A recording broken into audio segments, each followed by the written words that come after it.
Good afternoon and welcome to our WeGo Live program. My name is Howard Rousseau and I'm going to be co-hosting with... Hi, I'm Lachey. Welcome. Great. All right. We go. So while we're getting the slides done, besides those who are on the platform, Zoom platform, we also want to welcome those on our YouTube stream and our Facebook. It's good to have you along. And I think, Howard, if I'm not mistaken, this was our first in-person Sabbath worship this particular week. So we've literally come from our in-person Sabbath worship. How did you find it this morning, Pastor Howard? Man, Lashe, thank you. Yes, it was just so good. Yeah. We spoke about it just before we had lunch, the little review we had. And we said it was as if we were together last week. Yeah. There wasn't this 18-month gap. It Yeah. was as if we were together last week. And somebody at the venue this morning said, it's amazing how the Metro folk just came up out of the woodwork, so to speak, and they were all there. Over 100 of them, spaced, masked and everything. So it was really a good, blessed day. Yeah. I hasten to add, just for those who were not there, we had 8 babies lined up to be dedicated. And we kicked off the morning with a dedication service, which I conducted. 8 babies, man. Folk were not sleeping or apart during COVID. We're glad they were taking the injunction to heart. Salashi, how did you find it? For me, it was great. I think I mentioned it to Paulette and to Romaine and Charlie that I think it was the 15th or 14th of March, 2020, that was our very last in-person service at the very venue we were at this morning. Mm-hmm. And it felt as though we were there yesterday. The 15th of March didn't feel so long ago. I love the fact that as a family, we just came together and worshiped. There was no hiccups, there was no awkwardness, there was no nervousness. I think we all just worshiped as we always do in Metro fashion. And if anything, the music this morning, just singing with a congregation and having the band and the praise team lead out, it was fantastic. Yes, the absence of Alex was definitely felt amongst all of us. But what a blessed Sabbath, what a lovely day we had today. Again, for those who missed it, you missed out, and hopefully we will be having in-person church more often, if possible, the Lord wills. Possible. Like a message to Errol that the sermon he did was powerful and it needed to be recorded. Yes. Pity. It was not. It's one that you need to go back and listen to again. To see it now. Star, I see. Is it you? Yeah. Yeah, you were missed, man. You were missed. And we had a good time. And yeah, when the songs that Alec composed and also would lead out in, I dare say it was a tear-jerking moment. I think most of us were fairly moved by that. So, welcome. We're glad to have you. Dr. Jeanette Alexander, Joy. She's asked us to call her Joy. And I said, yes, Joy, we will call you Joy, Doc. So welcome, and we're so glad that you are here with us. I will introduce you later down the program. And for those who are on for the first time, our theme for this month is shift your headspace. It's important. It's focus on mental health. And so we've had some powerful speakers to date, and we're looking forward to a good presentation at this point in time. I see our speaker, Sister Lulu. She's come on board. There she is. Welcome. Welcome, our psychologist there. And if you are ready, we are to hear from you, your little insert you're going to be doing at this point in time. Thank you. Thanks, Lulu. Hello. Oh, sorry Hello. about that. My laptop is refusing to connect. The TV is refusing. Everything is just, I just ran in from teaching an adventurous class. So, yeah. Happy Sabbath, and thank you for joining WeGo Live today. So today I thought I would talk about sleep and mental health. I think what we find is that a lot of people nowadays are quite sleep deprived. I think we don't really, we don't fully acknowledge the importance of sleep, and it's, okay. All right, another device connected. So let me get off the phone. It's easier for me to do.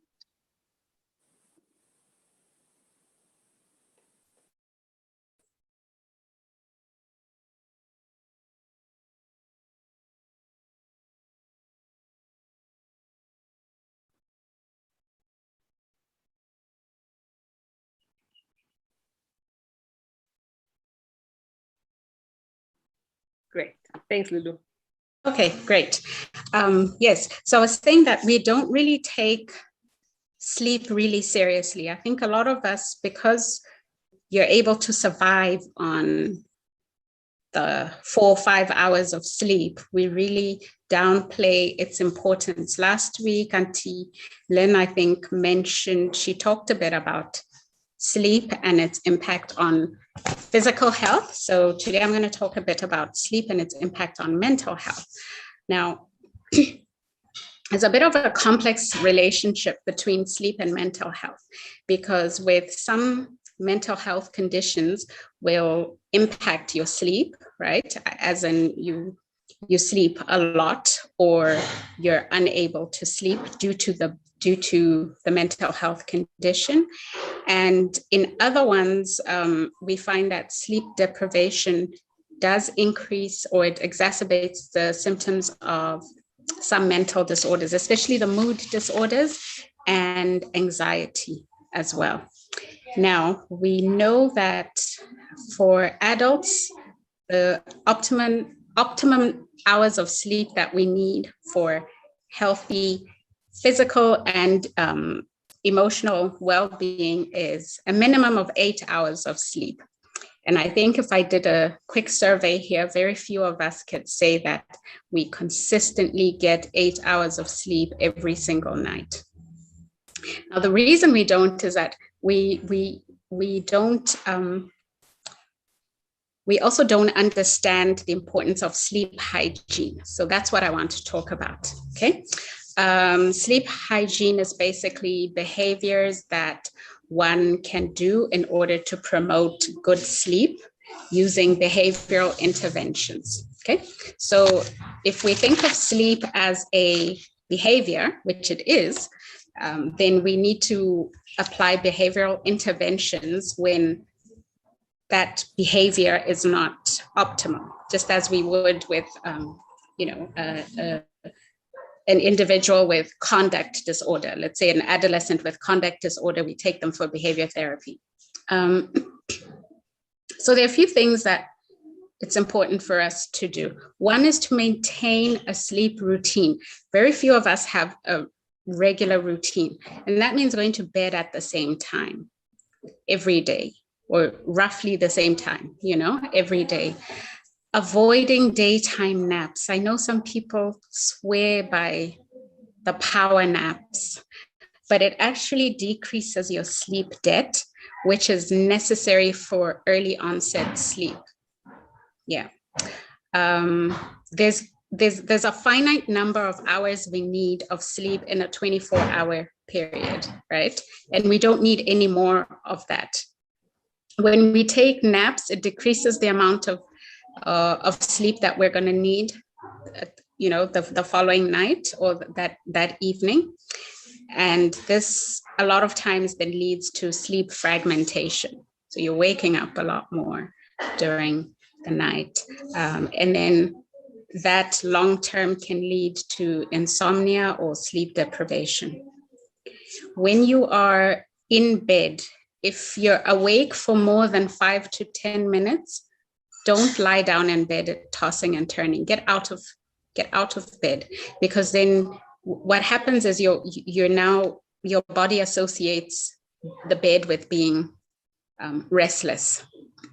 So get out of bed and do something that I normally would recommend people to go, if you have a chair in your bedroom, sit on the chair and do some relaxation breathing, and then go back to bed again.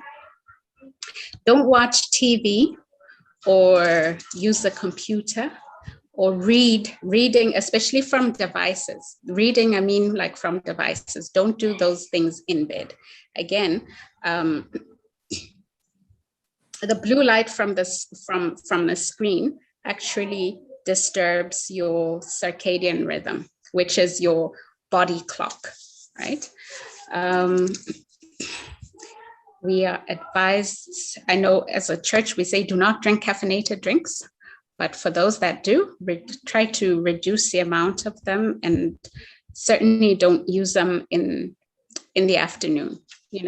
Try to have all your caffeine related, your caffeine containing drinks before noon. We also need to avoid inappropriate substances that interfere with sleep. Cigarettes, nicotine actually interferes with your sleep patterns. So does alcohol. So do many over-the-counter medications, because they cause fragmented sleep. This one is a hard one for us in Southern Africa to do, but for safety reasons. But it's good to sleep with some windows open. Those who are brave should do that. I personally am not one of those here. I do it elsewhere, but here I don't. Because, when you have fresh air coming in, it just, we know from New Start, fresh air, we need air. Even at night, we need lots of air. If you're doing exercise, make sure that you do your exercise before 2 p.m. Okay, because remember, exercise, it stimulates endorphins into your body, which can actually prevent you from falling asleep. Have a quiet, comfortable bedroom. Okay, so everything from the color of the walls in your room, consider those, blues and shades of blues and grays are known to be a lot more calming. In this heat, it's important to ensure that the room temperature is conducive to you falling asleep. So for us here in Botswana, you can go to bed at night and it's like in the late 20s, the temperature. So having your air conditioner or your fan going to reduce the room temperature would be helpful. Turn off the TV. If you have a TV in your room, make sure that it's off. Phones should also ideally, don't keep it in the room, because the blue light does, when messages come in, that blue light, even if you're not consciously awake or aware of it, but it does interfere with your sleep. If you have a pet that you sleep with and they tend to walk up and down at night and disturb you, keep them outside. Having a comfortable mattress, nice comfortable mattress, we know that, you get better sleep. Mattress and pillow. Get a good comfortable pillow that works for you. Different things work for different people. If you're somebody who normally wakes up and then starts looking at the time, keep the clock away. If you're using your phone to check the time, definitely keep that away and buy clocks. They're easily available from your Mr. Prices or whatever. Let's go old school and get a normal clock. The other thing is have a comfortable pre-bedtime routine, okay? a warm bath or shower, some quiet time. This could be for us, the time where we study our lesson and then meditate on the word before going to sleep. And if you're struggling with falling asleep, some things that white noise is a good thing that can help for people who struggle to fall asleep. Now, it's important to know that if this happens consistently over a long period of time, to seek help, look at what it is that you're doing that needs to be changed. Yeah, and that's it. That's all I have for you today. I just thought that would be important to share when we're talking about mental health.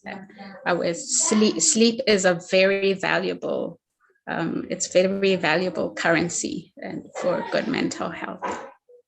Thank you. Lulu, thank you so very much. Lasha just finished reading a book, and I was trying to Google it there now. It's the book is just called Sleep by Why who, We Lasha? Why We Sleep by Matt Now, Walker. Lulu, by who, Lasha? Matt Walker. Now, ever since she started reading that book, we've been her guinea pigs. Every chapter she's coming to talk to us about this year. I mustn't catnap in the afternoon. It disturbs my circadian rhythms at night. I mustn't this, I mustn't that. Come in, and now you come and affirm and endorse exactly what she was pontificating to us all the time. But thank you, yeah. Sleep is so important. If I might just add, they say 1 hour before midnight is worth 2 after midnight. So if you get to bed about 10, by midnight, you've already had 4 hours after midnight sleep. So trying to get to bed at least by 10 to catch the best of the sleep. Lasha, you're going to share announcements with us now? Yes, I am. I'm waiting for the slide. But while I wait, it'll put up the slide. Lulu, thank you so much for vindicating me. I appreciate the vindication.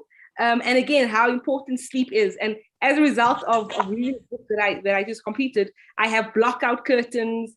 I sleep with an eye mask. I use earplugs, and all those things help sort of cancel the noise and make falling asleep quicker and staying asleep for longer periods. So that was great. Thank you so much, Lulu, for those words of wisdom. All right, so we can go to our announcements, Earl. Oh, thank you very much, Earl. Great. The book is uploaded, he says. Fantastic. Thanks so much, Earl. So for those who are interested, and just for a plug, I guess, they say that so many of our lifestyle diseases can be not necessarily cured, but can be assisted by having good sleep. It's our body's way, it's God's way of designing us to sort of replenish and renew ourselves. And it's really vitally important to get a good night's sleep. And it helps so much for mental health as well. All right, thanks so much for the announcements. Before I touch on the announcement on the slide, just for interest's sake, and for those who are online, both on the Zoom platform and on the other streaming platforms, we'll be having a leadership meeting next week, Sunday, on the 24th of October. And it'll be a meeting at the park. So for all Metro Mission leaders, just a reminder of our leadership meeting at 9:15 at the Dane Fern Park, if I'm not mistaken. All right, thanks so much, Errol. Then, this is just a reminder. I think we have a slide every week, but it's also good just to reiterate the importance of Bible studies as well as baptism. Yes, we might not be meeting in person anymore, might not be having formal church, but Bible studies are still possible, and baptism is still vitally important. So for anyone who is interested, who is keen on Bible studies, please use the Metro hotline, the number on the screen. And at the same time, if you're interested in baptism, you can use that same hotline and just give us a shout that you are interested in Bible studies and or baptism. Thanks so much, Errol. Well, thank you, Lassie, thank you for the announcements. Now, we heard this morning during the service, in-person service, that the prayer we pray so very often, our Father who art in heaven, the line that says, give us this day my daily bread. Give me my daily bread. No, that's not what we say. It is, we were taught to say, give us this day our daily bread. And that's important because it's not just yours, it's ours. It's meant to be served, to be shared, sorry. And as you are blessed, you need to share with others. Also, we heard that a way of giving as well is to cook extra food tonight or tomorrow for Sunday lunch. And then as you drive out in your car, pack it in and give it to somebody in need at the robot. And as you know, there are many folk at our robots. And just for Sister Joy there, I know you've not been out of your homeland for a long time, but robots are traffic lights here back in South Africa. And there are so many folks standing to go and share with that. Now, as a church, we return God's tithe as an act of loyalty. Then we also give free will offerings as an act of gratitude. And today, we are making provision for you to do both of them. Here are 4 ways, easy ways in which you can give. They're on the screen there and the banking details there as well. Do reference properly and correctly so that the treasurer will be able to then appropriate your offerings accordingly. So thank you. That is for our I give. I'm going to ask you just to bow your heads now as we do both our opening prayer and also our prayer on the offering. Let's pray. Father, thank you again that you have given us, to Lord, the ability to be able to share. However, because of sin, we are born selfish. We are born self-centered. And so this pans out into our adulthood. And so, dear Lord, the Bible says God loves a cheerful giver. So as we return your tithe out of our loyalty to you, and then give, dear Lord, a free will offering out of our gratitude to you, we ask your blessing. And dear Lord, I like what Paulette and then Errol said this morning. Just cook some extra food, put it into a little container and share it with someone at the robot. Our Father, it's not my bread, it's our bread. It's meant for us to share. To that end, now we pray and ask your blessing on our program. In Jesus' name, amen. Amen. Thank you for that. Now, as I introduce our speaker for this afternoon, I'm just wanting to put in a little disclaimer, call it. Many of our members who were at our in-person first for 18 months worship were now having a little lunch, and 8 babies were dedicated. So we do know that a good meals are being prepared there and shared with each other. Now, I'm sure that sorry, I just see Lord's message here now. I do believe that we all have said the following, or we've heard somebody else say it, and it is, good grief, you can't be serious. Good grief, you can't be serious. Now, good grief, in the same vein as good debt, it's just a play on the words there. Is there such a thing as good grief? Is there such a thing as good grief? Now, I just want to call it up now again, enlarge it. Now, our speaker this afternoon is going to unpack good grief emerging from our losses. And Dr. Joy Alexander says, as a licensed psychologist, I hold safe spaces for those whom life's challenges have rendered in need of someone to walk along with them. Stress, anxiety was our theme for this morning's sermon. Relationship and family issues, depression, which is a big, big issue currently in our world, grief and loss, life changes and transitions. Also, she has expertise in family conflict, trauma and abuse, sexual difficulties, sleep disorders, self-esteem, career counseling, compassion fatigue, and also LGBTQ. And so Dr. Joy Alexander currently has spent the better part of 40 years living in Tucson, Arizona, and she loves the area, loves the mountains, not too happy with the vipers who hang around there, but she loves, and currently she says it is quite cool. Now, like I said to her, Arizona, as far as I know, only have 2 seasons, and that's summer and summer. But she says they're enjoying the cooler weather. Dr. Joy Alexander is a native of Jamaica. So she and Paulette and Errol, and I think Sister Paulette Newell too, they have a lot in common. Sister Joy, I'm calling you Sister Joy now. Dr. Joy, and as you said, just Joy, we thank you for being willing and able to come and unpack good grief experience out of our losses. God bless as you speak to us. Thank you. Thank you. I would like to clear up something though. I didn't spend 40 years in Tucson. I spent most of my years in Michigan, in Barron Springs, near to Andrews University. And then I moved to South Bend because I taught at Indiana University, which is in South Bend. So, and then I retired and came to Tucson. So it's a leisurely life I live here. And that's perhaps why I like Tucson so much. Good grief. Dr. Joy, you look so young. I would not have said that you can't be serious. You retired. I'm old.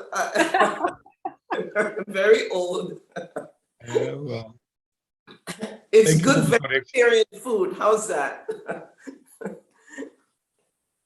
Well, you know, I really want to say thank you to Metro Mission for having me. I think I would love to be part of your church if I were there, because you are talking about things that are relevant and meaningful to people. Having been brought up in the church, you know, we've gone through all the Sabbath school quarterlies, all the sermons, all the MV and AY and all of that. And we kind of know basically the truth, so to speak.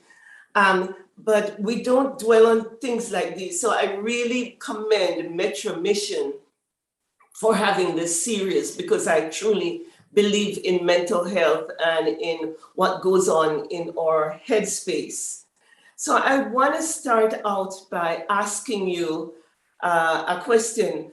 Who here listening has had an experience that they really just want to have just, please don't let this feeling end.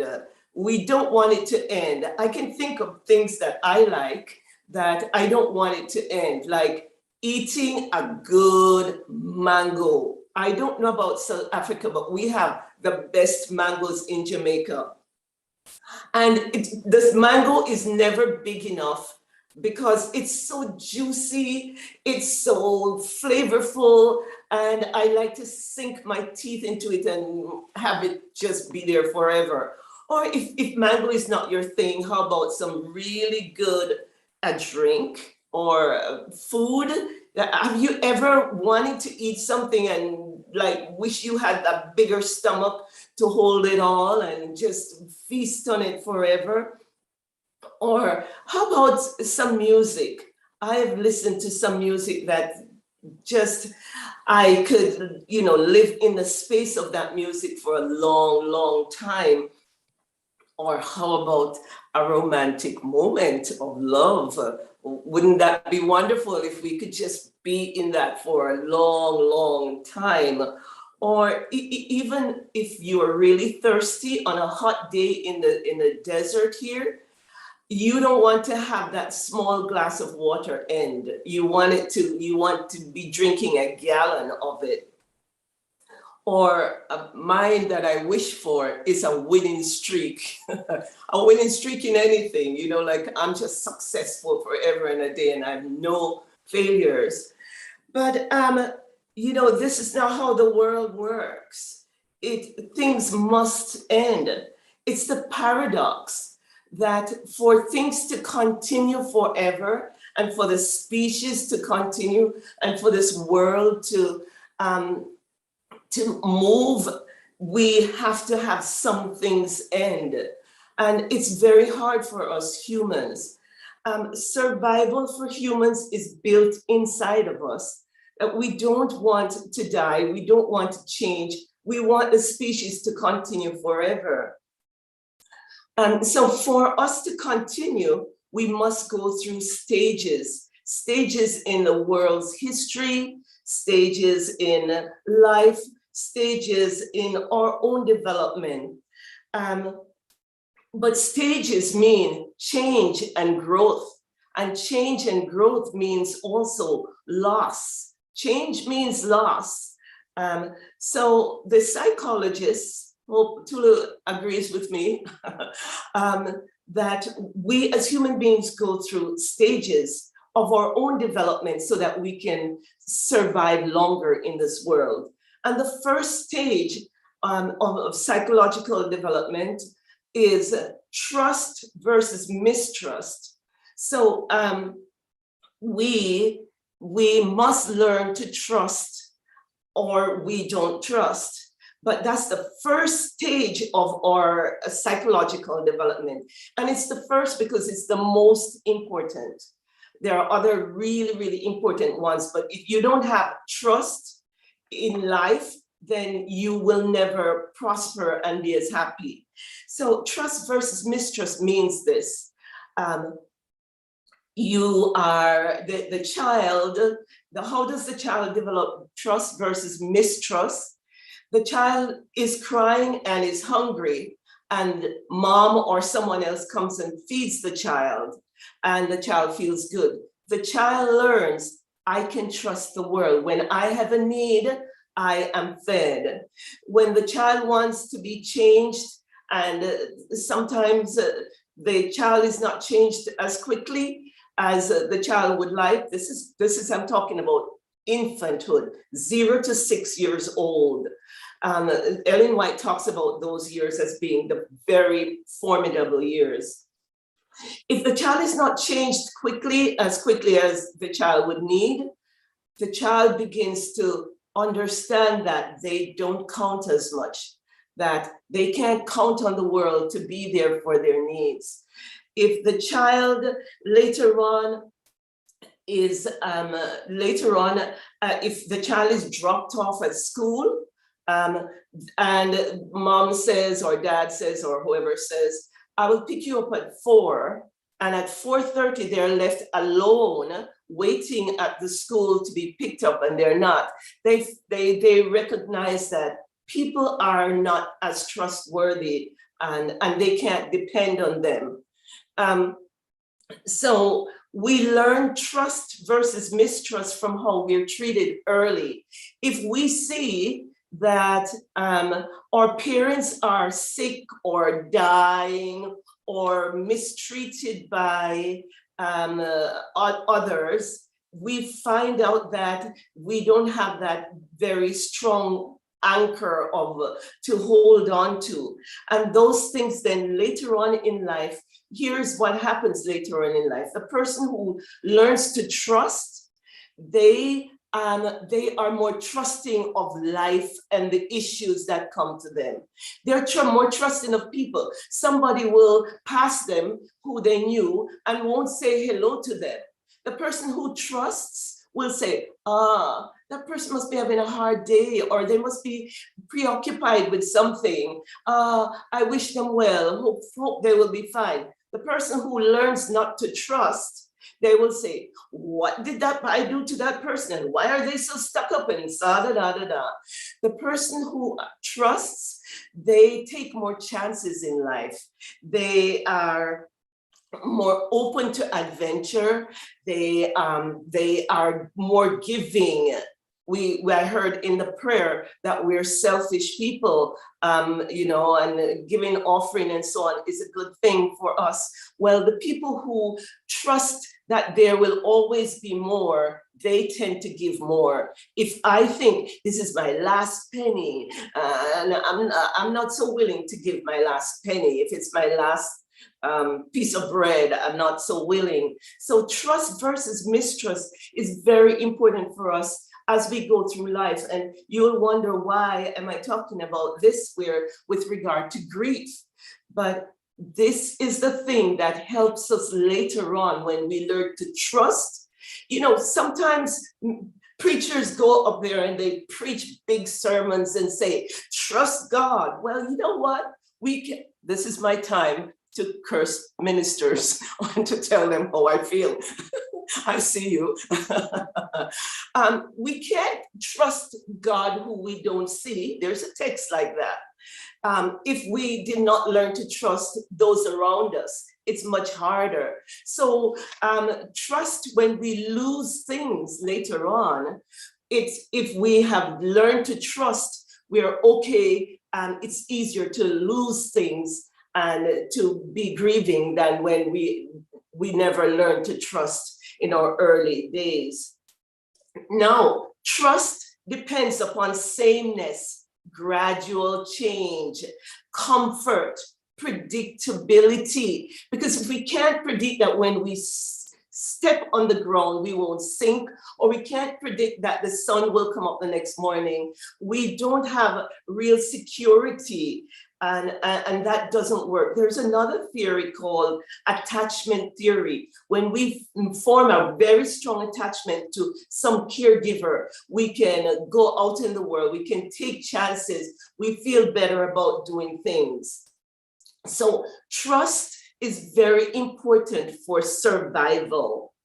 And then when we have trust, there are happy losses. And all of us have had happy losses. How about when we went from elementary school to high school, big time, and we're okay with leaving behind elementary school because we're going into the big adventure of high school, and then to high school, to college. Now we escape our parents, some of us, and we go away to school, and we are so big. And so we're glad to get rid of high school. And then we're glad to graduate from college, even though it's such a wonderful place to be. We're glad to get rid of college because you know what? We're going to be working and we're going to be making our own money, have our own apartment, or at least feel a little bit independent, hopefully. It doesn't always work that way, but usually that's what happens. And then we would say, oh, I'm single, I'm so free, I'm so all that. And then we are glad to give up our single freedom for love and for a family, isn't it so? We're happy on our wedding day if we choose to get married.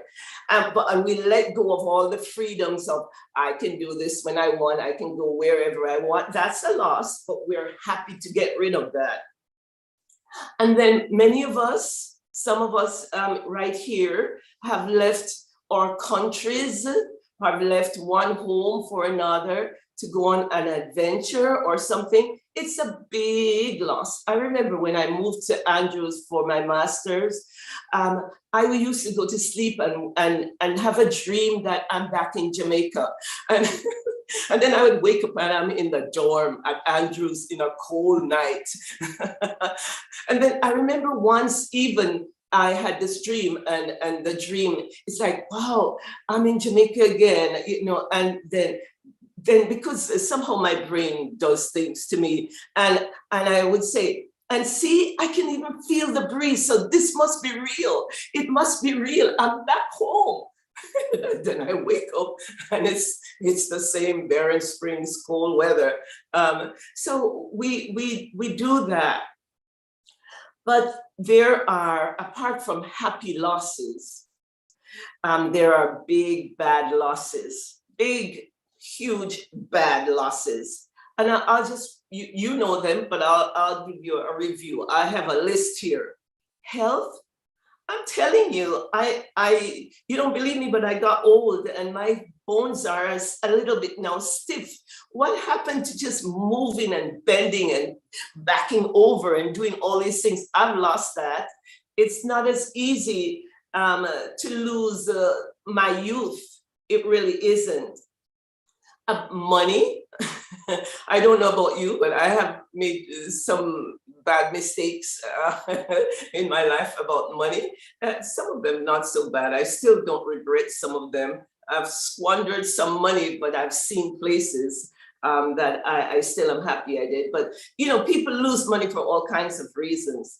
And then who hasn't had some kind of loss of job? Sometimes I remember when I left one job to go to another, I really hated leaving the other job, but the opportunity for the other job was greater. But I still mourn the loss of a cushy little office with nice people and a nice kitchen where we would meet and talk and eat during work time. And then divorce. Divorce is one of the biggest, baddest, find a adjective for that one. I have been through a divorce and I being so cool, it wasn't as bad, but you know what? It was still terrible, bad, horrible. Retirement, I have been there, done that. No more big office, no more power to do. I used to be the department chair for our counseling program. I could run things and so on and so forth. It was still, after a while, it's an easy job because you've done it for many decades. No, now I'm even nervous to give this talk. I thought, what's with you? Why are you so nervous to give this talk? I'm out of practice. Pet, the death of a pet. I have a dog here. Hopefully you'll stay quiet all throughout my presentation. But the death of my pet, I think about it and I think, my goodness, I don't know if the death of this pet will be worse than the death of my mother, but she's dead, so she's not here to feel offended about my thinking of the death of my Charlie as being bigger than her death. Friendships, I've had friendships die. Friendships moving, some people have had to, especially in these days, they have to escape their country. All these Afghanistan people, all over the world, we move to escape something. You know, all of that is a big loss. And many people, we can't take too much either. Here's a loss that I've had. I don't know about you, but I was brought up in a nice bubble. And I came to America and I was in a bubble still. My job, I was loved, I was okay, it was nice, cushy. We left our doors open in Barron Springs. We didn't have people coming in, breaking in, it was all that, you know. And last year, 2020, during the COVID, I was traumatized, not by the COVID, but by the Black Lives Matter, all the this and all of that. I learned so much about people's dishonesty and lack of honor, and I don't know why I thought that everybody was so nice and sweet and so on and so. I must have been one of those trust versus mistrust children who had things happen for easily, because I always thought everybody was a friend until proven to be an enemy. But now I've lost that innocence. It's one of the bigger things that who am I now that I know that I'm looking at people all around and they're not always my friends and mean the best for me. So that's a big loss for me now. I don't know about you in South Africa. Loss of a dream. I wanted to climb Kilimanjaro, but I doubt that's going to happen. Loss of a dream for making a nice, pretty outfit. You know, there are tons of dreams there. Loss, miscarriage. Some people have had miscarriages. Loss by suicide. and other grief that we can't share with others because we have to keep it secret. An abortion, other secrets like that. And those are harder on people because they can't share it. But how then do we turn these great big bad losses into gain? And here's the first thing I want to say to you. Loss can be a teacher. If we say, oh my goodness, I have lost my best friend. Oh my goodness, I've lost my father. Oh my goodness, I've lost whatever it is. What lesson can I learn? That's the question for us. What lesson can I learn from this loss? I know I was petted by my father. I know I was brought up in a nice little, protective family. Now I had to be on my own. I know that I had a nice marriage until it was over. And then I had to, and I will tell you this, that he was all that to me. I'll tell you this, he was all that. And I was this timid little girl and so on. And one time I even said, if I were to go back to my high school graduation, how would I boast? What would I boast about? Well, I'm not that good looking. I'm not that articulate. I'm not that all that, but I'll carry my husband because he looks so good and he's very bold and all of that. Well, do you know what? Now I have to look the best I can, speak the best I can, and do. And so I've grown from it. So many, many, many lessons we can learn from the losses that we have. Losses can give us more power. We exercise our soul muscles. We exercise our soul muscles when we have to come back from a loss. We get more resilience to face anything in our jobs, in any other parts of our life. Now I say, I've lost my mother, I've lost my father, I've lost a husband. Bring it on. Don't tempt me too much, God. Don't make me lose an arm and an eye. I might rebel, but bring it on. Somebody asked me when I was moving, are you getting rid of your grand piano that you always so liked? Yeah, because you know what? I suffered the loss of a mother, father, and husband and survived. What's a grand piano? But don't test me with my dog, okay? Loss gives us inner beauty. I swear it. I swear it. Loss gives us inner beauty. Like when fine china is put in the heat to make it glossy and beautiful, we're the same way. After a while, when we have survived losses and come through it, there is a peace, there is a poise, there is something about us, even myself, even though I'm still not perfect yet, there is beauty in that. And loss gives us a bigger capacity to appreciate what we have, So those are some of the blessings that loss, even though we would never choose the loss, that we can gain from. You know, the sting of loss, though, is not just doing without something. Oh, I don't have my lover. Oh, I don't have my father. Oh, I don't have all my money anymore, or my house, or my country.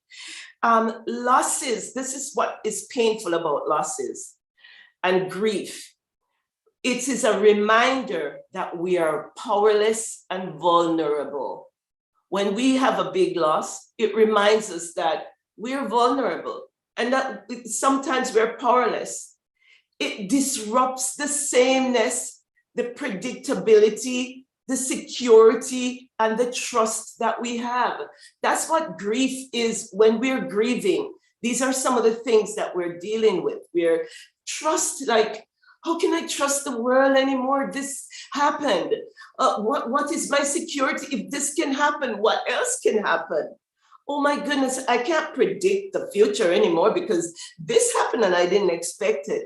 We like sameness in our world. death reminds us of our own fate. And that's no joke. I don't know about for you, but it's for me. It's like, oh my goodness, that person was my age group, or my age group, now they're dying. Oh my goodness, look at my friend who I used to, there will be a funeral next week, Sabbath afternoon actually. And it's of the friend who used to dance from 8 till 1 o'clock straight. This man could dance forever. His wife would be sitting there and said, oh, Simon, Simon, give the floor a chance. And he would outdance all the women. And still, he wasn't moving very much, but just a happy man. You know what? He's dead now, right this moment, he's dead. That means no matter how strong and big and bad I think I am, I'll be dead one day. So losses and grief reminds us that we also have the same fate. We die no matter the vegetarian diet we have. We die no matter how much offering we give. We die no matter how much we are loyal to the church. We die no matter how much we pray. Yes, sometimes we pray and our life is extended. But you know what? We eventually die. We have no control. Losses of other people remind us that we are not in control, and that is scary. So it's not just I don't have money, or I don't have a house, or I don't have my mother anymore, or my friend. It is, I am scared because I am reminded I'm not in control. Losses challenge our identity. Who am I now that I'm fatherless, or I'm motherless, or I am not married anymore, or I'm not, you know, the CEO of a company, or I'm not this, or I'm not that, or I'm not Jamaican anymore, I'm now American or South African, or whatever it is. What does that say? Another thing, at least for some people, I suffered this loss. What does that say about my belief in my God? Oh God, who changes not, abide with me. Don't we sing that song? You know, what is my relationship with God, that I prayed for my loved one and the loved one died? What's that? You know, will I ever be successful again? Does God answer my prayer ever at all? So we have a loss of guarantee, and that's almost as big as the loss of the person or the thing. We have a loss of guarantee that things will be all right. And then we say, how come God allows these losses? Well, it's very complicated, but sometimes he gives us something in return. And I know many times I would not choose the thing that he's giving me for the thing that I've lost. But we have to turn our losses into gains. And I want to remind you, I don't know how much time I have left, but I want to remind you of Joseph. Joseph was blessed of God. That's what the story says. And Joseph lost many things. He went down to Egypt. He lost his family. He went into jail, lost his freedom. And eventually he gained something in return. Moses, the same thing. Big and bad, up in the palace, all of that and so on. And then he loses all of that, but then he's prepared for leading the children of Israel. Ruth, the same story, loses her husband and then marries Boaz. And, you know, is then later on, she didn't know it, but she is the great, however many, grandmother of Jesus himself. If she could only know what her losses brought her later on. And then there's even, to pick one from South Africa, Mandela. Mandela was very successful, as you know, and was doing a good job. And then he landed in jail. That's a big bad loss of his freedom. But look where he ended up, leading the nation after going through all of this. We don't know why these people have to take that path, but they do. And Graca, his second wife, I hope I'm pronouncing it right, Graca, his second wife, She lost her husband to a plane crash or something. That's a terrible, big, bad loss. But you know what? Look, she got to marry Mandela. I don't know what the life was like, but you know what? From here, I'm a little envious, you know. She got to marry a great man. So there are losses, but sometimes there are gains behind the losses. I want to mention one other one. When we lose something, sometimes we have a bigger capacity for life, because do you remember the movie? I don't know if you saw the movie. They escaped from the Nazis. The Beautiful Life. There is this man who had a little child, and he didn't want the child to be brought up in all the misery of the Nazis. And they were always escaping the Nazi, like one step ahead of the Nazis. And he always was pointing out, look, the one flower there, look at this, look at that, let's sing a little song. So sometimes the very terrible circumstances that we find ourselves in can help us to see little beautiful things. So now, how then do we face our grief? We're coming up to the meat of it. How then do we face our grief? Remembering that all of us are different. Some learn a lot of trust, some learn some mistrust. All of us have had some mistrust too. But how do we deal with our grief? I would like to see grief as a very swift river. I don't know if you've ever seen a river that, you know, a flowing river, a lot of water. Well, we are on one side of the river, one bank of the river. The grief and the loss is the middle part of the river. In the river, the water is flowing very fast. And there are stones that we can't even see. We can bounce upon them and they can, they can bruise us. And they're even, to make it even more dramatic, there might be even little fish to bite us, alligators, let's say, at the side, who could just clamp us down and bite us and eat us. And there are all kinds of other things in the river, but we have to pass through the river to get to the growth and the development on the other side. Do you get what I'm saying? The grief part is the river. You are going through, just know this, when you're going through grief, you're going through hell. There is no nice word to say it. You are going through hell, but you will survive. You will survive. But you have to follow some ground rules, and I have them listed here. So are you ready to hear them? Number one, you must not, cannot, should not judge yourself. You know what? This here, Adventist Church, I don't know about your Metro Mission Church, but Adventist Church generally, the ones that I have been acquainted with, they don't say, thou shalt judge thyself. But you know, they will talk about the commandments and keeping the edge of the Sabbath and this and that and so on and so forth, and reading people out of church and so on and so forth. All of it adds up to, please judge yourself and be so circumspect and be so wonderful, and then you're righteous and will go to heaven and Jesus will cover the rest. But you better be perfect. That's the message I got. It is, well, I won't say what I want to say, but just do not judge yourself. Nobody can judge you. You know why? Because God made you unique. No one else can figure out who, they can't walk in your own shoes. God made me unique with just little nuances. 3 children in our family. I am different from the other 2, even though we had the same parents. Unique. And so I can't say about my, well, I did. I still probably do, I confess. My sister has math brain. I can barely count. My brother is genius in writing. I still can barely spell. I have my own gifts too.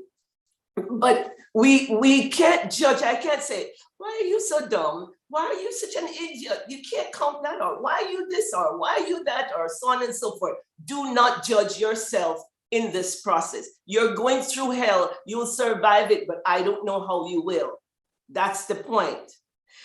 Don't ignore or hide or squelch your pain and your feelings. I'm talking to men, women, anybody listening. Don't ignore it. It doesn't help you to squelch and I'm not feeling that sad, or I'm not angry, or I'm not so on and so forth and so on. You don't have to go and tell it to the whole world, but acknowledge it to yourself. I am feeling depressed.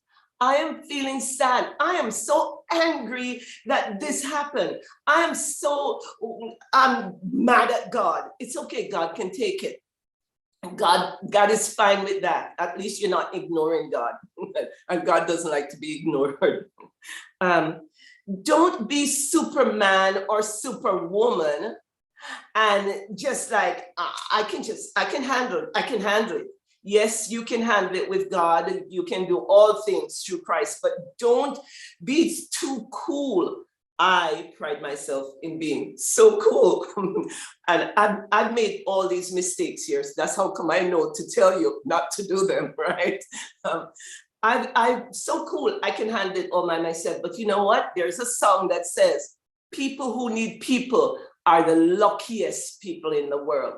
You see, going back to trust again, trust versus mistrust. Don't think you have to handle everything. Do your absolute best, but don't think you have to be always so cool and put together and so on.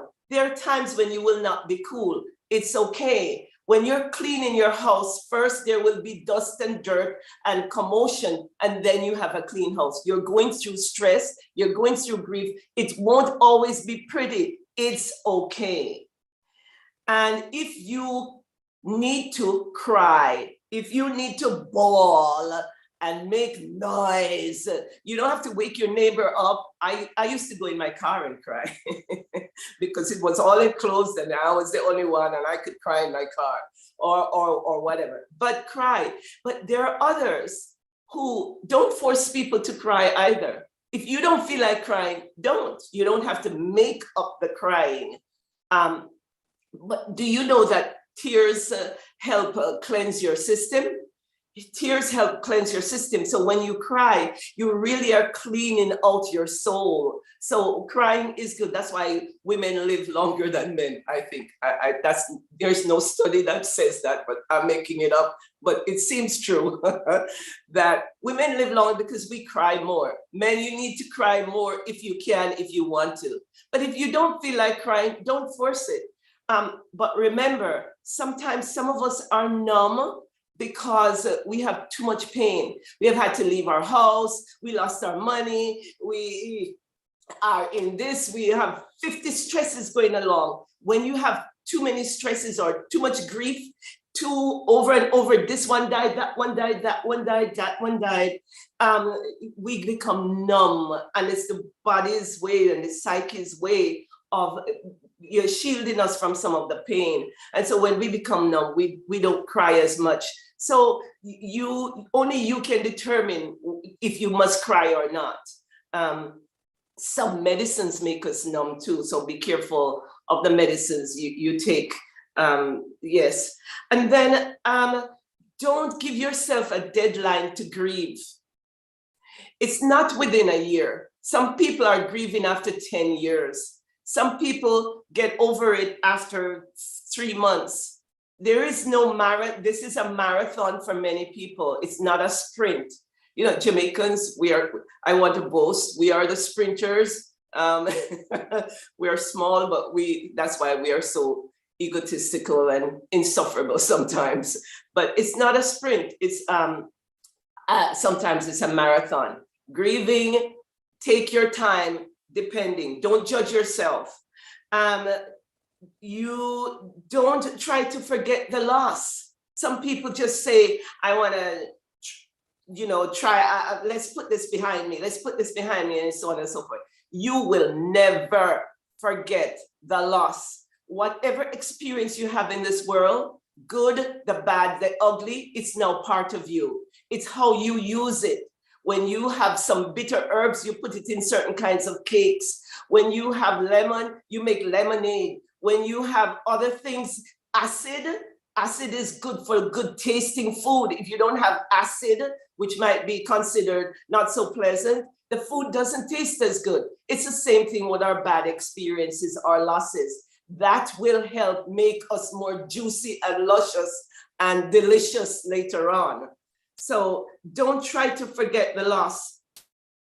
You cannot move on completely from the loss.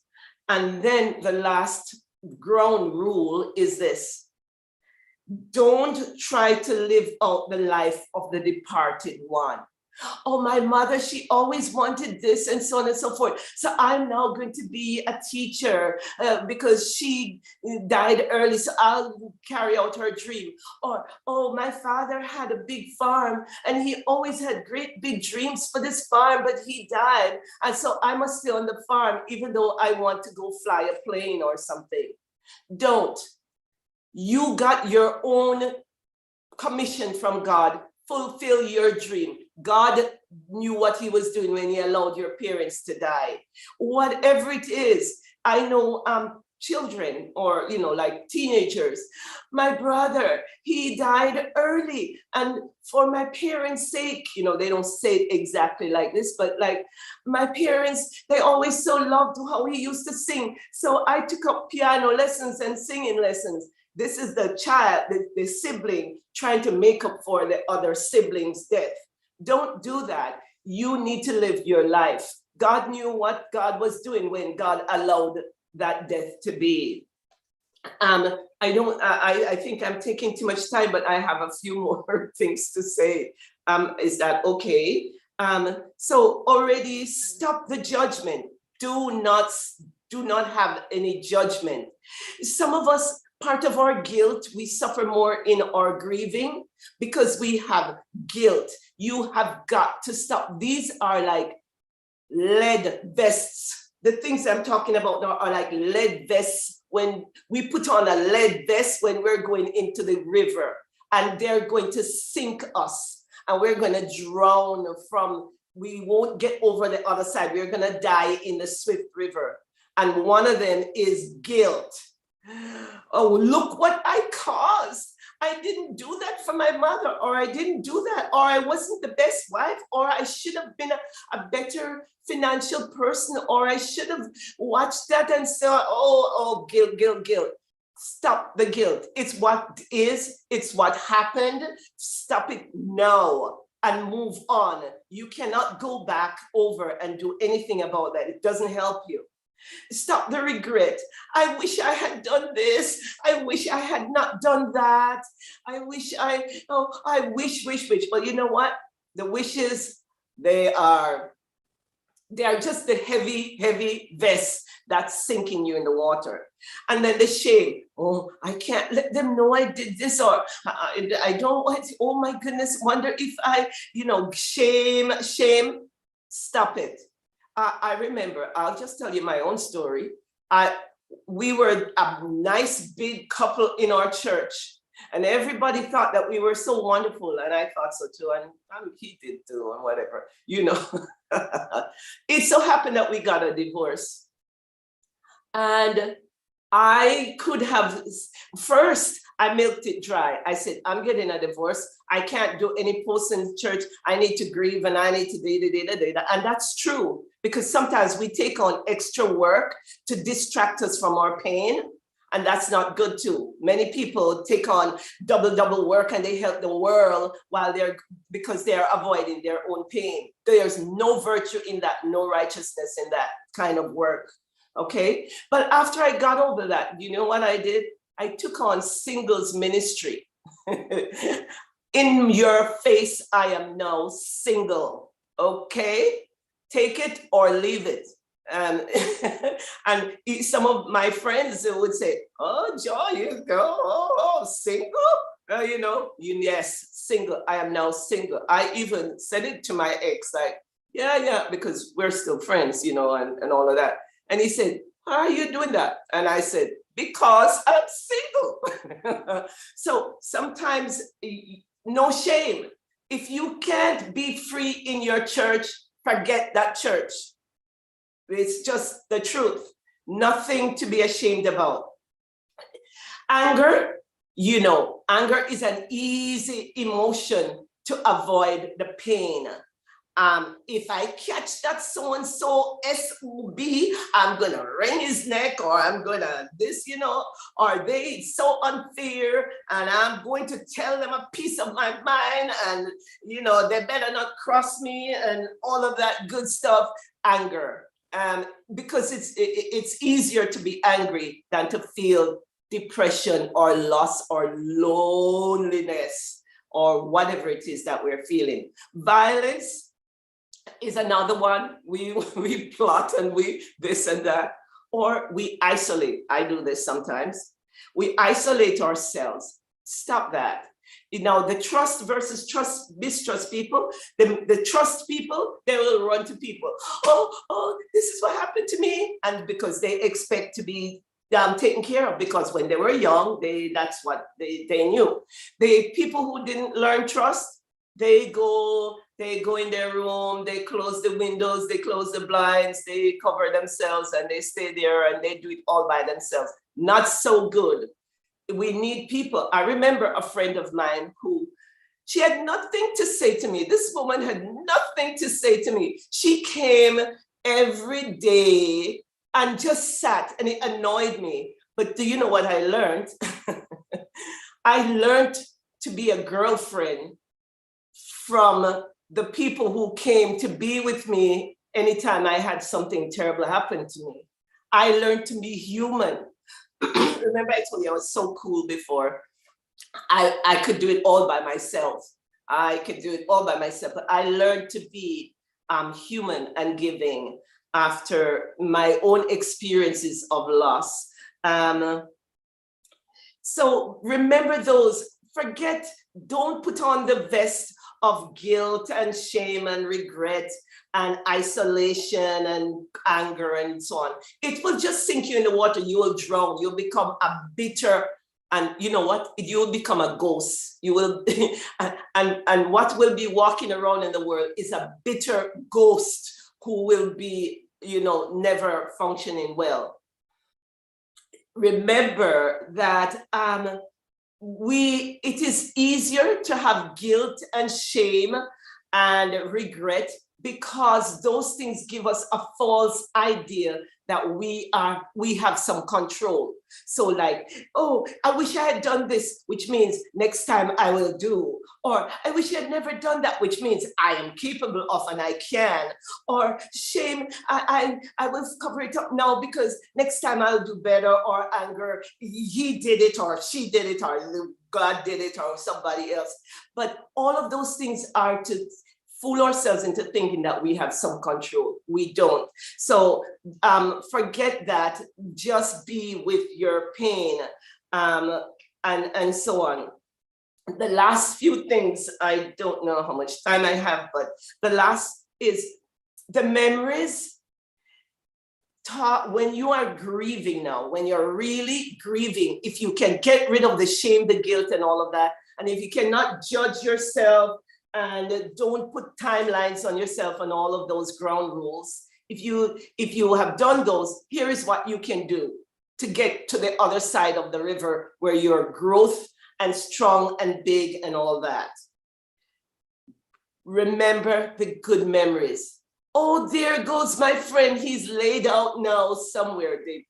They cremated him, but his ashes. Can you imagine? My friend is ashes. But I remember all the smiles he had. I remember him dancing. I remember him riding his bike. I remember him, he was a naturopathic person. I remember him in church. Those are the memories. I am glad I had those memories. Do you see? I am grateful. Be grateful. That's what I do at night. Earlier, Tula spoke about the things that you do before you go to bed so you can sleep. My thing is 5 things I'm grateful for that happened today. I got a parking space. That person smiled at me, or it was the right temperature today. It wasn't so hot or whatever. I do that. Be grateful for the good, even as you face the bad. Then the next thing is Talk to friends. And I'm speaking to myself now. Those of you who are loners out there, like I think I am, talk to somebody, even one person, not to the Job-like friends, okay? The Job friends who tell you, well, if you've done this, or you remember Job in the Bible? Not that kind. Talk to supportive friends. And for me, I write in a journal. People like me who are loners, we write in journals, but it's not the same as talking to another human being. So if you can, please talk to, but if you can, go write. I write in my journal, I am feeling this today, or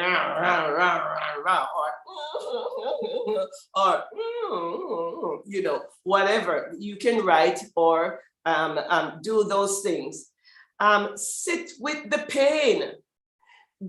Feel the pain.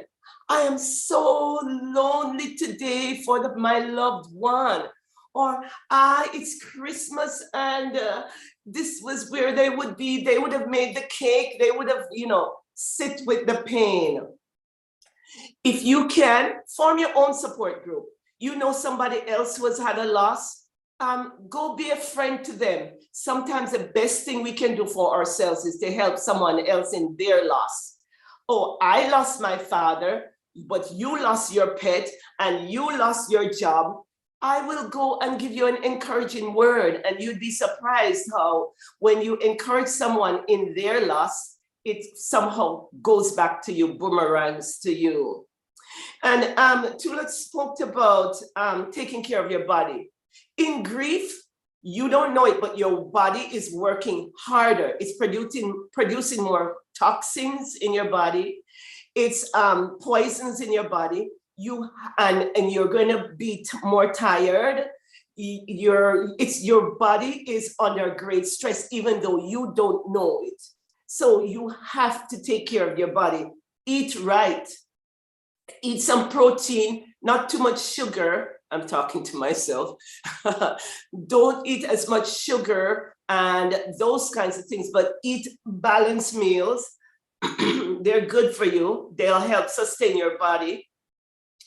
Walk in nature, walk outside if you can. If you're in a big city, it's harder, but keep a plant. Keep a plant, one little potted plant, tending to that one potted plant, that living thing. It makes a difference in your life.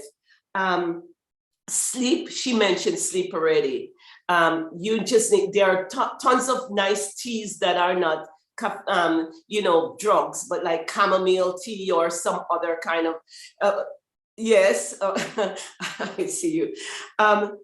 Those things help to nurture your body. Do you know what? If you don't nurture your body and take care of your body, you're going to come down with cancer later on, because stress is a bad thing. Stress is worse than the loss that you had, okay? So stress will make you come down with cancer, will make you come down with autoimmune diseases, will make you come down with thyroid problems. It will mess you up if you don't get rid of the cortisol and all the stress hormones in your body, which means the exercise, the sleep, and the fresh air and all of that. Express your feelings in art. Now, you might say, I'm not an artist. Oh, I'm not an artist either. But I do. Art can mean a garden. Art can mean sewing. Art can mean pretty food. Art can mean pictures. Art can mean a poem. Art can mean 50 other things. Something creative, something that comes from your soul, from your heart. Express your grief and so on in art. Make a memorial for the departed. You know, you can make a memorial for it. You can make a pretty picture of the person, put it on your stand, or make something, or plant a tree, or do something like that. And then grief, don't forget your grief triggers. I remember once somebody knowing I had gone through a loss, the secretary at our School of Education, and she passed me in the passageway. I'm all that now, I'm cool, right? I'm so cool and all that. And she said, Joy, how are you doing? And the voice and the how are you doing? I just burst into tears. Grief triggers. I couldn't teach that evening, you know, because I was so cool before and I was all that and I was going to teach. I had to call a student, have them cancel the class because I was so, it was the button that somebody pressed that opened the dam to make everything come through. And that's just a word from someone made that happen to me. There are smells of cologne or smells of food, of what your mom might have cooked, or there's music that can remind you of someone. There are 50 trillion things of things that can trigger the memory that will. So how do you take care of yourself?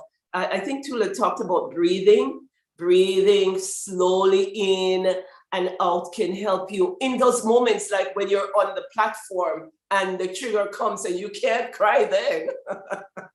You have to just take a moment and just breathe in and out slowly, and relax yourself in that moment, or do whatever, you know, tighten your fist, do whatever.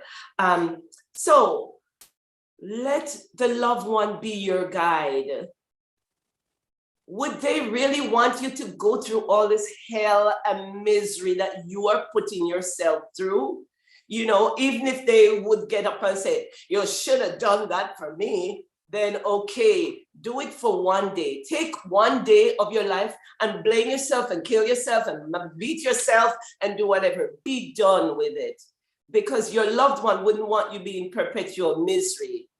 And then the last thing, let the Spirit lead you. Do not judge yourself. Be kind to yourself. Buy yourself something nice. Go sit by something. Do something that brings a smile to your face daily.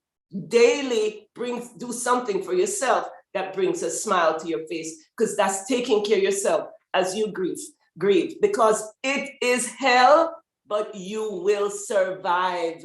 And you will be stronger, bolder, and happier after. That's it. Wow. I'm hearing Lasha from the other room saying, wow. Wow, Joy. Wow. I just want to put this in before I forget.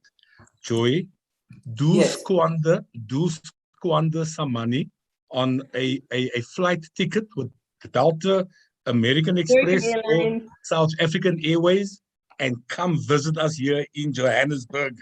You, my kind of lady, I like you. I like you a lot, man. I like you a stack. You want cool cat, down to earth, say it as it is. Wow. Thank you. Thank you so much, Joy. Thank you so much. Just a few questions pop into the chat, Lasha. You want to lead with them, please? Thanks again so much, Dr. Joy, for just not only unpacking grief, but then giving us life tips on how to process it. Because, you know, we know about the effects of grief, but it's easy to get caught up, like you were saying, in the anger and the depression and the shame and the guilt. But it's so important to hear that that's okay, but don't stay there. You know, like you said, I love the analogy of the moving river. I was thinking in my mind of white rapids. So I'm sure you have it in the US as well, rapids where people are taking rapids and going down a blow up, what do you call those, speedboats. And, you know, that's the grief. The rapid is the grief. It's dangerous. It's hard. It's difficult. It's a challenge. But like you said, you're going to get through. You need to get to the other side. So the first question that was put into the chat, and I think this was around the topic of men crying. And I know that's a very contentious issue. And the question is, if your heart is hardened to the point that you cannot cry anymore, how does one learn to cry again? I don't know, for different people, different things, but I'll make my guess based on general principles, right? Many times our heart is, when someone's heart is hardened, first thing they need to do, if I could preach, if I could just open people's head and put it in, but I'm not God, so, you know. That person needs to start to be actually really kind to themselves. To themselves.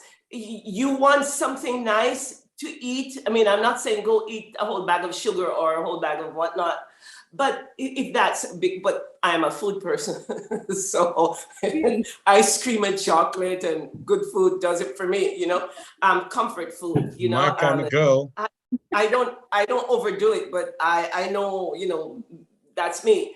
If it's that person needs to be kinder to themselves, I'm almost sure that that person has been judging themselves, because, you know, the thing, I don't know if it's Jesus or whoever who said it, judge not that ye be not judged. Lest ye be judged, yeah. Jesus got it wrong. I'm bold enough to say Jesus got it wrong. Or here is how it really is. When you judge someone else, you are actually judging yourself. It's not someone else out there is going to judge you, you know. You are already judging yourself. You get. When you learn to forgive yourself, you easier to forgive somebody else. Oh my goodness, look at the idiot. I'm such an idiot. Look at what I did. There I go being human. Yeah. I'll try to do my best the next time. Do you get what I'm saying? I forgive myself. When you can forgive yourself for not being perfect, and none of us are perfect, we then easier to say, oh, there he goes being imperfect. Yeah. All right, I'll give him a chance this time. Or there she goes messing up. You know, this is a messy world. And so we need to forgive ourselves, not judge. How many times did I say, don't judge yourself? There's a reason. Because when you judge yourself and hold yourself so tight, then it's easy to hold the rest of the world tight. But people will annoy you. People will do all kinds. They will be bad to you. Yeah. They will do all kinds of stuff. You have to be kind to yourself. Don't wait for other people. Of course, the nice, trust people, they will wait for people, and they do get it. You know, they do get nurturing. But if you don't get it, nurturing from the world, and, you know, soldiers, there are tons of people in this world who don't get enough love and attention and all of that. They need to start to give themselves all the kindness that they wish they got. They need to start to give the kindness because it is love that heals. It is love for myself that heals, and then I can heal other people. That's a start, but it's not easy. What that person needs is a life hug, not just a person hugging. You know, 5 people hugging that person is good and a good start, but life hug means lots of good things happening to them, because why they are numb and can't cry and all of that is because life has hit them upside the head one time too many. Life has been hard to them, and they have to have shields around them to stop the hitting. And so that's why they're like that. So that's why they need tons of love wherever they can get it. I'm not talking about love, I love myself, therefore I'll buy a new car or I'll just eat the whole bag of candy. Loving yourself means doing the best thing for you. And it's not always giving yourself everything that you want, or I love myself, so I'm slapping up the other person. No, that's not love. I don't know if that helps at all. Definitely. I think your response, Joy, has hit the nail on the head, because hardening your heart is a protective mechanism. It's how we protect ourselves as human beings. Exactly. And again, we forget as human beings to be kind to ourselves, to give ourselves some slack, to give ourselves an opportunity to just be, not always perfect, not always in control, but to just be. And like you say, to be human. Yeah, Lashay, I've got one here that came to me directly. Now, Dr. Joy, this is not a question as such. It was just a comment that was sent to me directly. And I'm just going to put it out there, and I'm going to just try and paraphrase. One of my friends, this is from one of the members, one of my friends doesn't want to go on.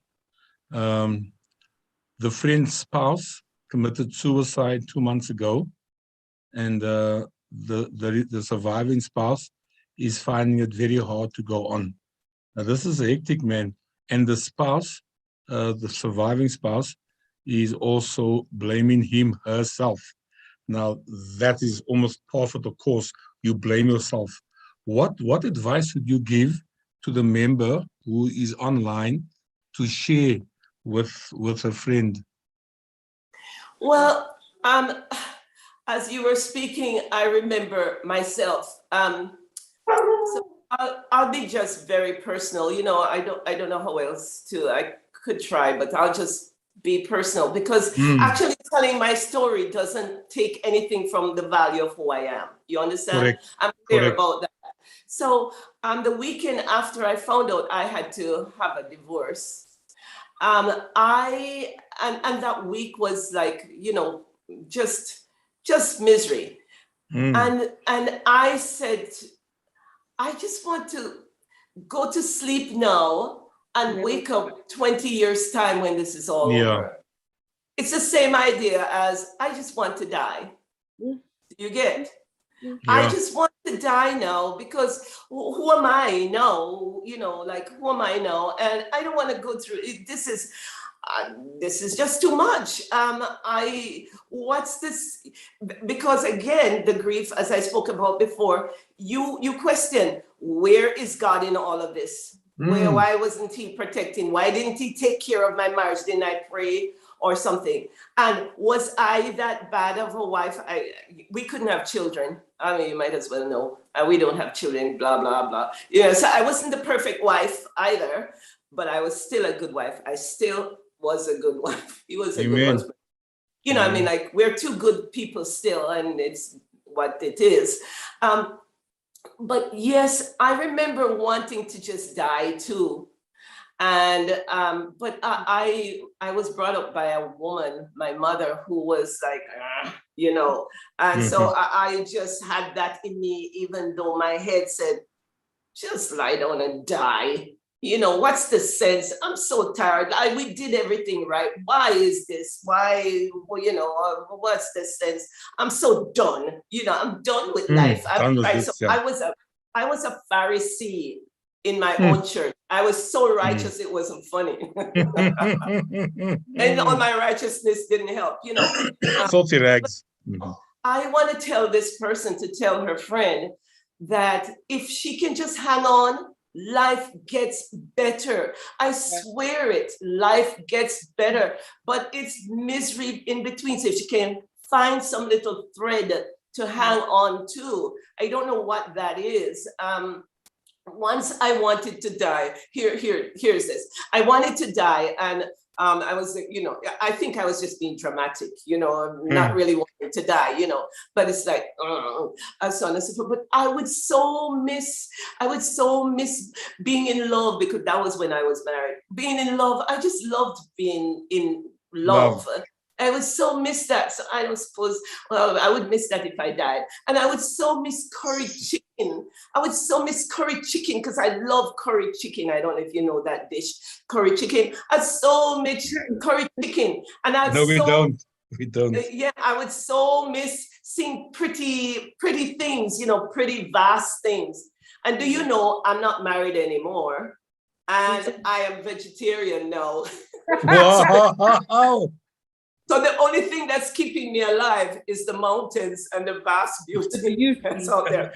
But it's an excuse, you understand? So just tell her to hang in there, find something to have some thread, live for her potted plant. I don't know what it is. And the guilt, she is who she is. She did the best she could. And even if he were to come back now, she is not going to be completely 180-degree turn to make this man stay alive. She's not responsible for his life or death. He made his decision, and she can't make him live. So if she were to try to change herself 100 degrees, you know, 180 degrees, she would be abusing herself. She would be killing a part of herself in order to make this man live. She cannot keep this guilt. She could have done something nicer or not.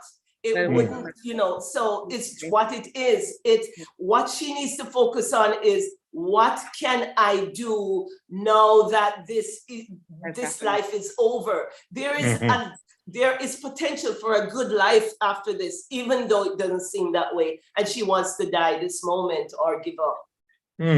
Thank you. Thank you, Lashe. Yes, I actually had a similar question, and I think Joy has answered it. And I think we cannot have any conversation in this day and age without reflecting on COVID-19 and its devastation, and the loss that it has resulted in, and the grief that has come with the loss. Yes. But my question was going to be, again, on behalf of a friend who carries the guilt of the loss of a parent, who he or she, the friend, blames themselves for passing on the COVID-19 virus. So, we've all been trying to isolate and protect our little bubble, our family bubble. But I think there's nothing worse for anyone who's experienced this pandemic than the knowledge that you brought the virus home. Yes. And then the subsequent knowledge that that virus has unfortunately or subsequently resulted in the death of your parent. And I think it's similar in vein to the question that Howard posed, is that how does that person, that child, deal with the guilt and the shame and the weight of the knowledge that, yes, my mother has passed away from COVID. Yes, the facts are that I was infected and brought it home. It's that dynamic of the truth is the truth, or the facts are the facts. But again, the guilt and that shame cannot stay on that child forever. Yeah, and you know what? That's like heartbreaking for that child. For that. It's just the worst thing that could happen to the person, that they are the ones responsible for their parents' death. When you want to give your parent all love and thank them in 50 different ways for how they brought you up, that's just heartbreaking. I you know what? I don't have any.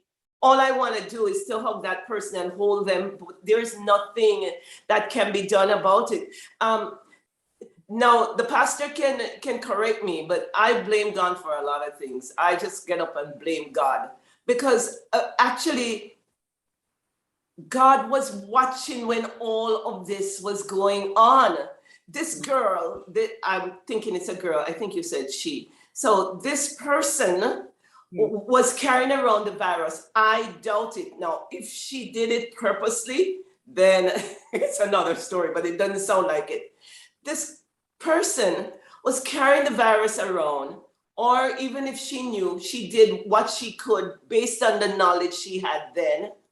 And she did not do it on purpose. So there is no way she can really blame herself for, like, I should have known I had the virus, or I should have been more careful, and so on. She did the best she could given what she knew at that moment. I don't know when these parents died, but we have learned more and more as the months have gone on. And so yes, it's heartbreaking that this has happened, but God, I picture, and the pastor can correct me, I picture God looking down as God does and seeing that girl passing it on to her, and he didn't stop it.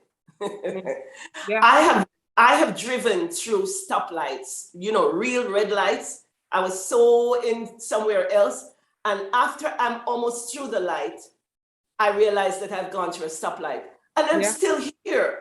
Why am I not dead? I don't know. I have done idiotic, foolish things that should have killed me. I'm still here.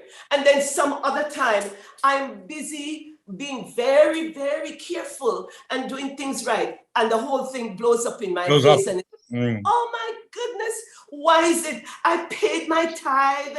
I did this. I was so righteous. I was so this. And then this big loss, my car is something that shouldn't be wrong is now wrong because of an idiotic thing I did while trying to be good.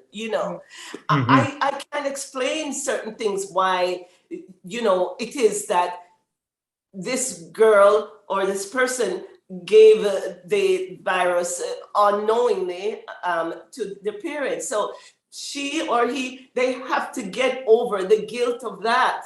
It's God's fault. Blame God for that. But God can take that blame. Don't take the blame on yourself. It is terrible. It is heartbreaking. Mourn that, curse yourself for a day, and move on. You know, move on. Your parents, I'm thinking, based on my own parents, which is not fair, you know, fair, your parents would forgive you. Your parent would forgive you. And if you keep on taking the guilt after your parent has forgiven you, and then you have that heavy burden on you with life, they won't be pleased, and you are messing up the life that they gave you. So she needs to get over that after, yes, writing down all the terrible bad things that she is and all the terrible bad things that happened, and you wish you could, and you wish you were different, and da da da da da. She can express all of that to you, her friend, and she can express that to God in a prayer, and she can write it down or say it to a friend for a day or two, and then let it go. My parents have forgiven me for this idiotic thing, as they have forgiven me for 50 other things as I was growing up. I'm sure she has done things that her parents has forgiven her for. And if her parents are not the forgiving type, well, then she needs to still remember her heavenly parent, who is more willing to forgive her than she is willing to forgive herself. Give herself, yeah. Wow. Thank you. Thank you. There's a Thank you, question Dr. Joy. Thanks. Sorry, Howard. There's a question that Errol's put on from Facebook. Your email address, Dr. Joy, are we able to access you online? Your email address? I have an email. I can send it to, I'm in contact with Paulette on my phone. I can send, but I'm not very savvy. Remember, I'm old. So I can't do two things at a time. So I'll send it to Paulette. She can send it to whoever. And then the question, have you written any books? Someone asks. Have you written a book? Or academic literature? No. I in my retirement, I have written poetry and stuff. I'm still trying to be like my brother, and my mother was an English teacher, and I have a complex about my writing. So to be somebody, even after I have been a department chair in a university, to still be somebody, I have to learn to write well. And so isn't that crazy? But the irony. The irony. You're right. I help other people I can suggest books to people who might need certain things, depending on what they're interested in. But no, not any book that I haven't written what they would be interested in. Noted. Lashe, Thank you so much. Yes. I just want to respond to Dr. Joy's comment there. Such a refreshing comment, Dr. Joy. One that the conservatives in our church would not necessarily like or take to, and that is we are so prone to blame the devil for everything. Right? He is a rascal of note. But I like what you said now, that God can take the blame. He was around. Why? So that just puts a whole new spin on the whole concept that we should not blame God. I'm always of the opinion that God is in control of both the good times and also the bad times. And he allows these things to happen. So I often say, Lord, what's your story, man, Chief? What's your story? A quick example. I'm a bit anxious about the Sabbath program, but it's online. We have communion, it goes well. I do the business meeting later that afternoon, it goes well. And then from nowhere, I get a WhatsApp message from one of the members chopping us down there to pieces. And I said, Lord, what's your story, man? I've had such a good Sabbath. Now you come along and you just burst my bubble. And I said, Lord, you probably wanted to keep me humble. Blaming God in a way is in itself therapeutic. And but it's not like, angry with him as such. You just say, Lord, you know what? You to blame, man. Oh, you could have done X, Y, Z, knowing full well that he's in control of both the good and also the bad times. As normal, Dr. Joy, I've made so many notes here, so many notes that I'm not going to be able to, but squander some money and take a flight out to Johannesburg. And listen, we do a good vegetarian curry in the neck of the woods here. A very good chickpea, broad beans, you name it. If it's a vegetable, we curry it. So you come on out. You come on out. Sister Joy, I think that's a standing open invitation. We'll be more than willing to I think, you. Howard, before we close, I just want to share, I'm sure Sister Joy maybe has seen these, but just for the folks who haven't been following on the chats, just some of the comments with regards to the presentation this afternoon. Thank you, very practical and insightful. One of our members says, I could completely relate to the isolation, the exhaustion, and just not being kind to myself. Thank you so much. This was a good teaching. Really appreciate Metro for being a support system.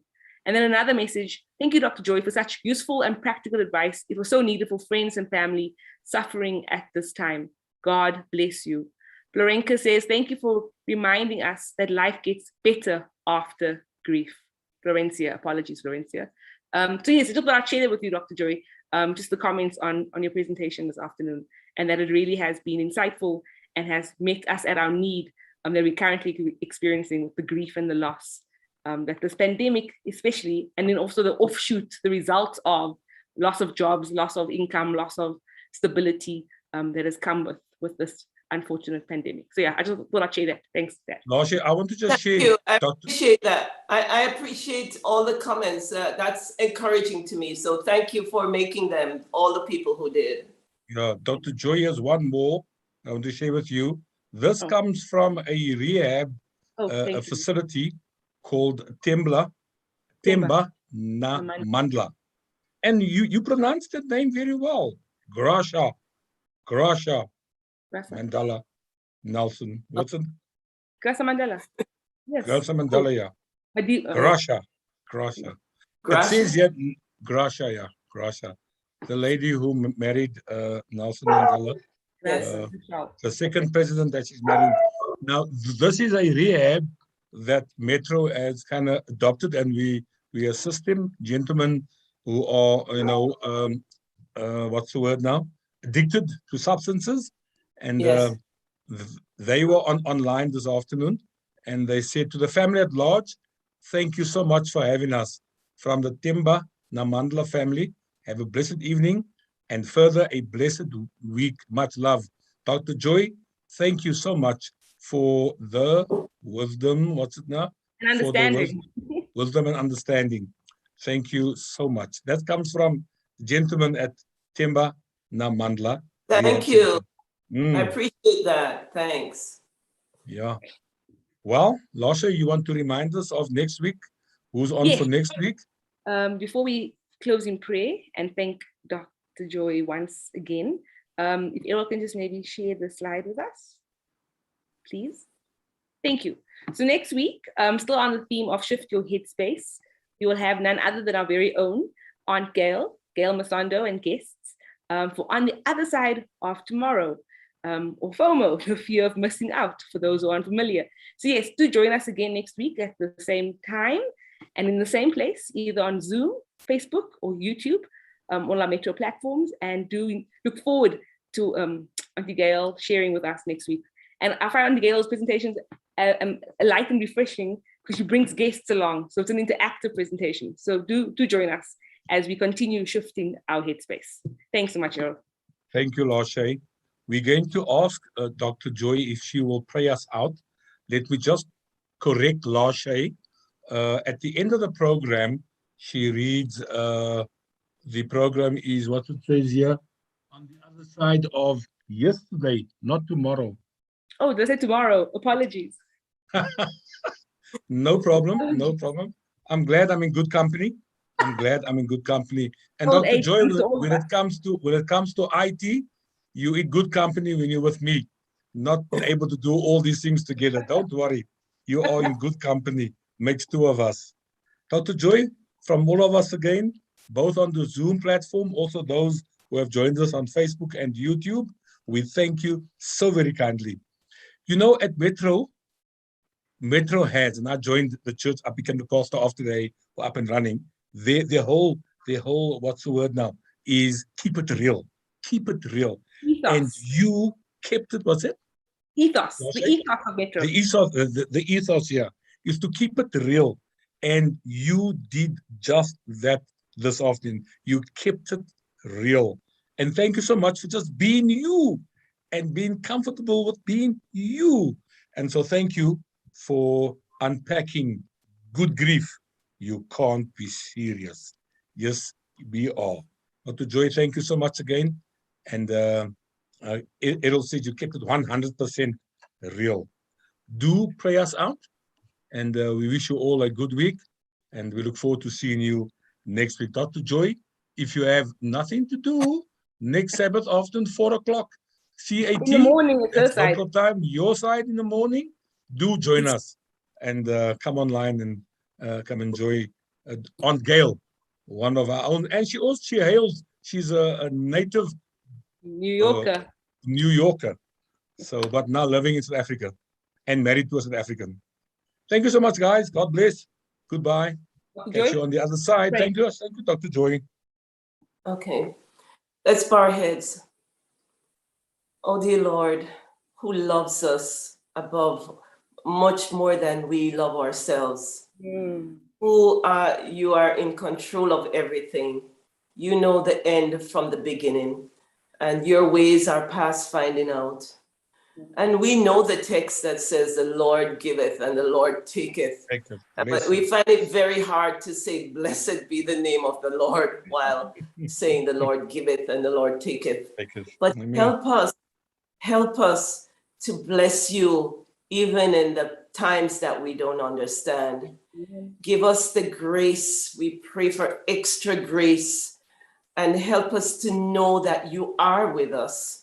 You are with us, but sometimes we don't feel it. So help us to cultivate your presence so that we can feel it. We can feel your buoying spirit as we pass through the river of change and grief. And we know when we reach on the other side, we finally climb out of that swift flowing river, that we will be changed and that we will be better people and we'll have grown for you, and that you will be well pleased with us. Strengthen all of those who are going through some loss. Strengthen all of them. Be beside them. Be close to them. Send them extra people. Send them extra loving thoughts as they go through their misery. And may we be kind and may we be discerning to see the losses around us and how we can help. Bless us to this end, we pray, for Christ's sake. Amen. And amen. Thank you. I'm going to ask Tuto and Florenka, I'm naming you, to unscreen, move your screen, and just give us all a wave. Give out to Joy a metro wave there. Bye-bye. Thank you. There we go. There we go. Thank you, Tuto. Thank you, Florenka. Thank you so much. Bye-bye. Good seeing you, ladies. Thanks, Dr. Bye Joy. now. Thanks, Dr. Joy. God bless. Bye-bye now. Bye. Bye, Errol. Bye-bye. Errol, bye. Thank you. Bye-bye. Bye-bye. Thanks, Florenka.